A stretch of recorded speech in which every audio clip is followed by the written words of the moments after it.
ናታን አዲስ ሴት ተዋወቅኩ ብሎ ለቢኒ ነገረው። ቢኒም በናታን ሁኔታ የተበሳጨ ይመስላል። ምንም ማለት አልፈለገም፣ ግን ፊቱ ትክክል አልነበረም።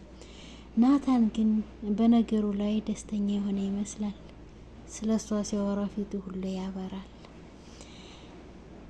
ከእሷም ለእናቷ ሁሉን ነገር ይነግራታለች። ናታንም ከቢኒ ጋር እያወሩ ባለበት ሰዓት በመሀል ትዝ አለችው። ደወለላት። እባክሽ በእናትሽ ይቅርታ እያለ የመማፀን ድምፅ አሰማ። እሷም ምነምኑ አለችው። ሰላም መግባትሽን ሳልጠይቅሽ አላት። አሁንም እኮ አላረፈድክም አለች። የልጅቱ እናት ግን አስተያየቷ ጥሩ አልነበረም። ጽዮንና ዳጊም ተገናኝተው ሁሉንም ነገር አወሩ። ጽዮን ፎቶሾፑን አብራችሁ ነበር የሰራችሁት ማለት ነው ብላ ዳጊን አፈተተችበት። እኔ ምንም አላውቅም፣ ፎቶሾፑንም ያየሁት አጎቴ ላይ ነው ሲላት ጽዮን ደነገጠች። እና ያንን ፎቶ አይቶ ነበር ማለት ነው ያን አስቀያሚ ቴክስት የጻፈልኝ አለች። የሚያደርጉት ግራ ገባቸው።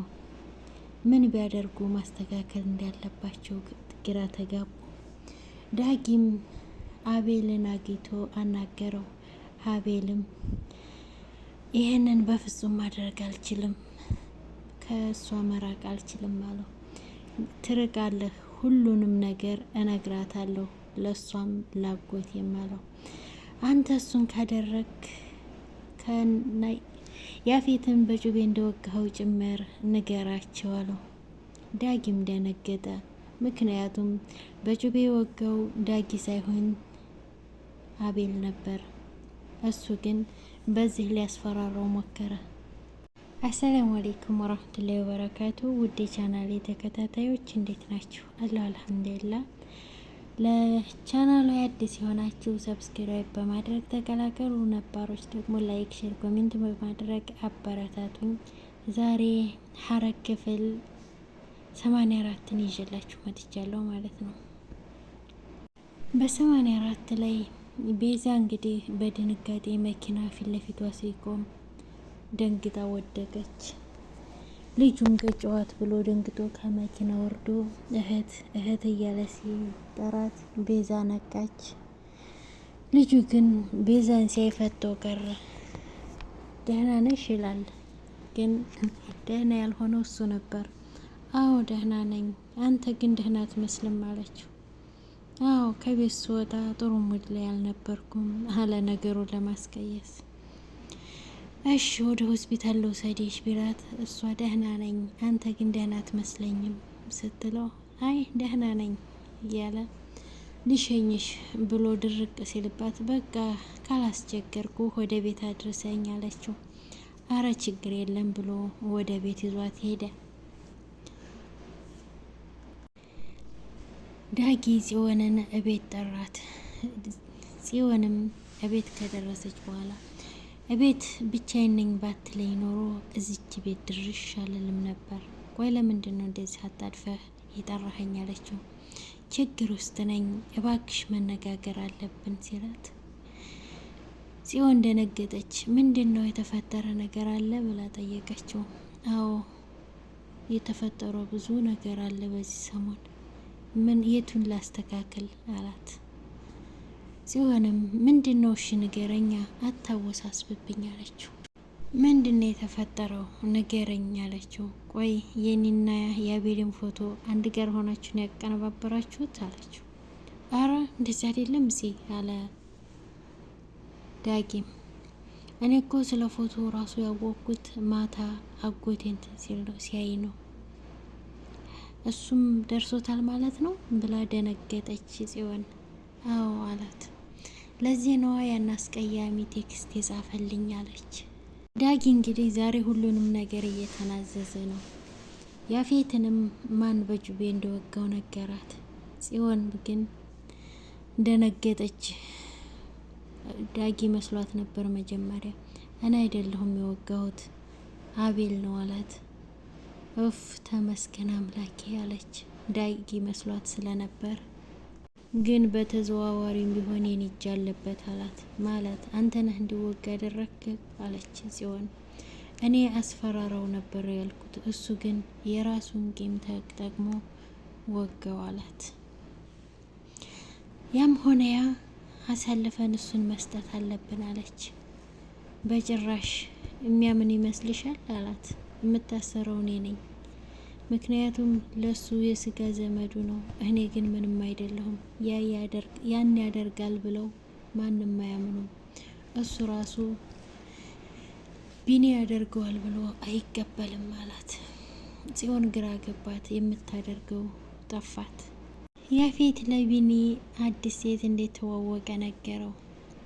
ቢኒም ድሮ የማላውቀው ናታን እየሆንክብኝ ነው፣ ሀሳብክን አትነግረኝም፣ ድብቅ ሆነሃል። አሁን ደግሞ ከኤፍራታ ውጭ የማያውቀው ናታን አዲስ ሴት ተዋወቅኩ እያልከኝ ነው አለው። ምናልባት ድንገት አብረን ስታየኝ ግራ እንዳትገባ ብዬ ነው የነገርኩህ አለ። ናታንም በፈገግታ ፊቱ ያበራል። ወይኔ ረስቻት አለ። ረሳሃት አለ ቢኒም እያሾፈ። ደወለ። በእናትሽ ይቅርታ አለ የተማጽኖ ድምፁን እያሰማ። ለምኑ አለችው እሷ። ሰላም ገባሽ ወይ ብዬ ሳልጠይቅሽ አላት። አይ አሁንም አላረፈድክም አለችው። እዚህ ጋር ግን እናይቱ ደስተኛ አይደለችም። እውነት ናታንና ልጅቱ ይቀጥሉ ይሆን? እስኪ ምን ይመስላችኋል? ምክንያቱም እናይቱ ስለ ናታን አጣርች ነው እያለች ነው። ስታጣራ ደግሞ የማን ልጅ እንደሁ ስታውቅ ምን የሚፈጠር ይመስላችኋል? እስኪ ወደና ያፌት እንሄድ። ያፌት ጥሩ እራት አዘጋጅቶ የኔ ፍቅር የኔ ውድ እያለ ይጣራል። እሷም ስሬስ ሆና ወረደች ከፎቅ። አቤት አለችው። ምንድን ነው እየጠራሁሽ ወይ አትይኝም አላት። ምን ነበር አለችው። እራት አዘጋጅቼን የኔ ውድ አለ። እሷም ካሁን በፊት የነበራትን ትዝታ አስታውሳ ትንሽ ከተመሰጠች በኋላ አያስፈልግም ነበር አለችው። ግራ እያጋባሽ ነው። አንዴ ሰላም ታናግሪኛለሽ፣ አንድ ጊዜ በጥሩ ባልሆነ ነገር ታናግሪኛለሽ። ምንድን ነው አላት። ኤፍራታም ናታን ወንድምህ ነው አይደል አለችው። ያፌትም ሽምጥጥ አድርጎ የምን ወንድም? ይሄ ውሻ ወንድሜ ሊሆን አይችልም አላት። አትዋሽ፣ ሁሉንም ነገር የሰከርክ ቀን ስታወራ ሰምቻለሁ። እና ይሄን ውሻ ወንድሜ ነው አልኩኝ? መቼም አለልም። መቼም ቢሆን እሱ የሆነ ወንድም ሊሆን አይችልም አላት። እሱም ናታንን አይደለም ለእኔ ወንድምነት ለጠላቴም አልመኘውም አላት። እሺ ይሆንልህ፣ አላመንኩም። ግን እራቱ ምንን አስመልክቶ ነው አለችው። ሙሉ ለሙሉ ሚስቴ መሆንሽን አስመልክቶ አላት። ቤዛን ወደ ቤት ያመጣት ልጅ ከዚህ በፊት ይተዋወቃሉ። እሷ ግን የረሳችሁ ይመስላል። እና ምኗ ነው ብላችሁ ታስባላችሁ? እስኪ ሀሳብ አስተያየታችሁን። ሉሊትም መጣች፣ የወጣቱን ቤት ስላገኘችው ልትናገር። ወይዘሪት ጽዮን እያለች መጣች። እዚህ ናችሁ እንዴ? ተሰብስባችኋል? እያለች ነው። አቶ ናታን የሰርጉ ፎቶ ከግድግዳው ላይ መነሳቱን አውቋል ስትል፣ ናታንም ቀና ብሎ አየ። ያ ፎቶ እኛን አይገልጸንም አለች ቤዛም። እዚህ ተቀምጦ ባየነው ቁጥር ለራሳችን የየራሳችን ጸጸትና ሌሎች ሰዎችን ከማወዛገብ ውጪ ሌላ ምንም ጥቅም የለውም ስትል፣ እሱንስ እንደዚህ አይደለም ያሸበላ አይቶ ምንድን ነው እንዳይልሽ ነው አለች ሉሊት። አዎ መጀመሪያም ይህን ልታወሪ እንደነበረ ገብቶኛል አለቻት። ጽዮንም ቀጠል አርጋ ቤዝ በእውነት በጣም ደስ ብሎኛል አዲስ ህይወት በመጀመርሽ አለች። አውቃለሁ ቤዝ፣ ያንቺ ብቻ ሳይሆን የሁላችንም ህይወት ተመሰቃቅሏል ስትል፣ ናታን እያዳመጣቸው ነው። ደግሞ ከወንድሜ ጋር አንድ ጋር መሆን አልቻላችሁም ማለት ከሁሉም ጋር አይሳካም ማለት አይደለም እያለች ሲሆን ቤዛን እያጽናናቻት ነው። ሉሊትም ጦጣ ሆና እየተመለከተች ነው። ልጁ ግን ወደ ቤቱ ሄዶ የቤዛን ፎቶ ደርድሮ እየተመለከተ ነው። ቤዛ ከነመፈጠሩም ረስተዋለች። እሱ ግን የኔ ፍቅር የኔ ቆንጆ ድጋሚ ያገኝሻለሁ ብዬ አላሰብኩም ነበር እያለ ፎቶዎቿን ይስማል። ምን ይላል? ውድ ቻናል ተከታታዮች እስካሁን የነበረን ቆይታ ይሄን ይመስላል። ቪዲዮውን ከነመጨረሻው ተከታተሉት። ላይክ፣ ሼር፣ ሰብስክራይብ ማድረግ አይረሳ። በቀጣይ ክፍል እስከምንገናኝ ሰላም ቆዩ።